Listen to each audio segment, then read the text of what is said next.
लेकिन जो नैरेटिव यहां पर सामने आ रहे हैं, जिस तरह की बातें सामने आ रही हैं, और चरण सिंह साबरा साहब, अब तो आपके लिए क्या मुश्किलें बढ़ती जा रही हैं। पहले सर्वे कराने की बात, मंगलसूत्र छीन लेने की बात, उसके बाद मुस्लिमों को आरक्षण देने की बात आज भी जेपी नड्डा ने कही है। लेकिन आज तो गृह मंत्री अमित शाह ने आगे चलकर एक बड़ा सवाल पूछ लिया है, राहुल गांधी बताएं कि ये देश संविधान से चलेगा कि ये देश शरिया से चलेगा। तो आप लोगों के सामने क्या रोज एक ऐसा अटैक हो रहा है जिसके लिए आप लोगों को टेबल पर आना पड़ता होगा? सर, आप बतौर प्रवक्ता भी आपको बड़ी तैयारी करनी पड़ती होगी कि रोज बीजेपी आपको कोई एक नए मामले में फंसा रही है। नहीं, जिसको आप अटैक कहते हैं ना, ये भारत की जनता जानती है कि ये अटैक वटैक नहीं है, ये दिशा भूल करने के तरीके हैं, ये डिस्ट्रैक्ट करने के तरीके हैं। मूल मुद्दे जो हैं इस देश के, उनसे ध्यान भटकाने का काम ये शाह और शहंशाह दोनों कर रहे हैं, या फिर नड्डा जी भी कर रहे हैं। अब ये गरीबों की बात करने लगे हैं, तब इनको गरीबों की याद नहीं आई थी जब ये जमीन अधिग्रहण बिल किस तरह से लेकर के आए थे? तब वही कांग्रेस पार्टी ने विरोध किया था, तो इनको वो बिल वापस लेना पड़ा। किसानों के काले कानून जो लाए थे, जिसके लिए किसान एक साल नहीं, इसका क्या जवाब है? 700 किसानों की क्या जवाब है? देखिए, मैं अमित शाह की वो बाइट है क्या? एक मिनट, नहीं, मैं गरीबों की बात कर रहा हूं। नहीं, मैं गरीबों की बात कर रहा हूं। एक मिनट गौरव जी, ऐसे नहीं आप टोक सकते। मैं गरीब, आपका सब्जेक्ट गरीब है ना, तो किसान गरीब नहीं है क्या? मैं किसानों की बात कर रहा हूं।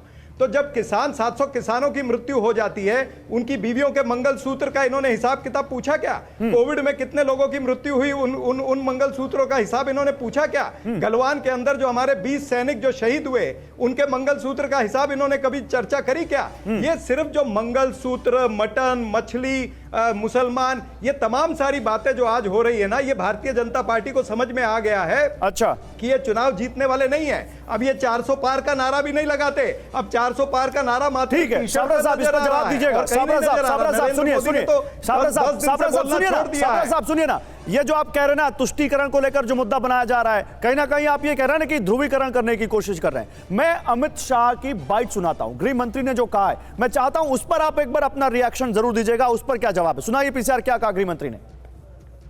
कांग्रेस के घोषणा पत्र आने के बाद भारतीय जनता पार्टी के प्रति लोगों का रुझान और बढ़ा है, क्योंकि कांग्रेस ने अपने घोषणा पत्र में अपीसमेंट की उनकी पुरानी आदत को फिर से एक बार रिपीट किया है। कांग्रेस के घोषणा पत्र में पर्सनल लॉ को हम आगे बढ़ाएंगे, ये बात की है। मैं राहुल गांधी जी को पूछना चाहता हूं, पर्सनल लॉ को आप आगे बढ़ाएंगे तो क्या ये देश अब शरिया के आधार पर चलेगा? अब देखिए, आपके सामने कई तरह के यहां पर मल्टी अटैक्स हैं साबरा साहब। एक तरफ गरीबों का पैसा लूटने की बात, एक तरफ देश शरिया से चलेगा कि पर्सनल लॉ से चलेगा या संविधान से चलेगा, फिर एक तरफ आपके सामने कि मुस्लिमों को आप आरक्षण दे रहे हैं। क्या, मैं यही पूछ रहा हूं, इन मल्टी अटैक्स के लिए रेडी है कांग्रेस पार्टी?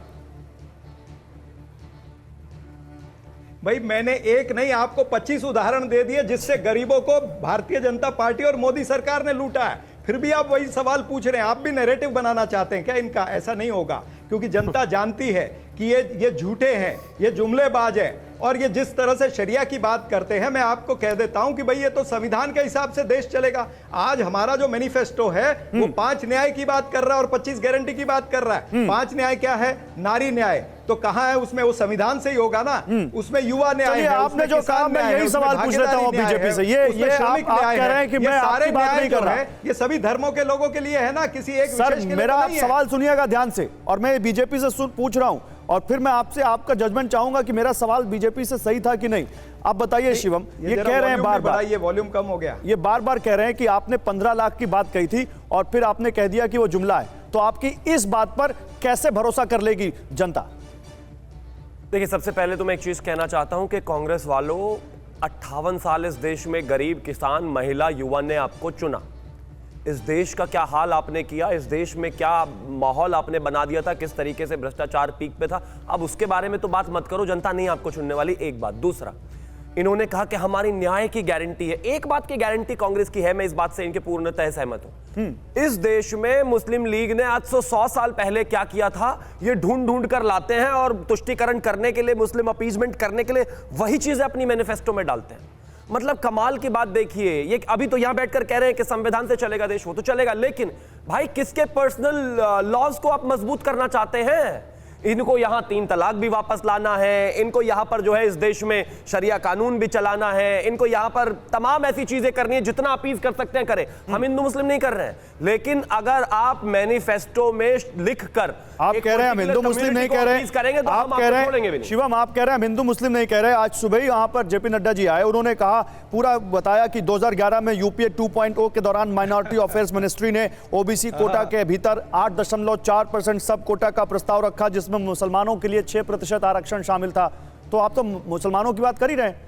हमारे गरीबों का, हमारा ओबीसीज का, एससी का, एसटी का हक ये खा जाएंगे, उनका आरक्षण लूट लेंगे, और मेरी पार्टी के अध्यक्ष इस बारे में बात ना करें। तेलंगाना में 4% आरक्षण इन्होंने दिया कि नहीं दिया, वो कहां से गया? अगर मैं कर्नाटका की बात करूं तो 930 सीटें थी पीजी मेडिकल की, उसमें से 150 सीटें रिजर्व करके मुस्लिमों को दे दी, जो कि टोटल 16% बनता है। वो कहां से गया? ओबीसीज का हक खा गए।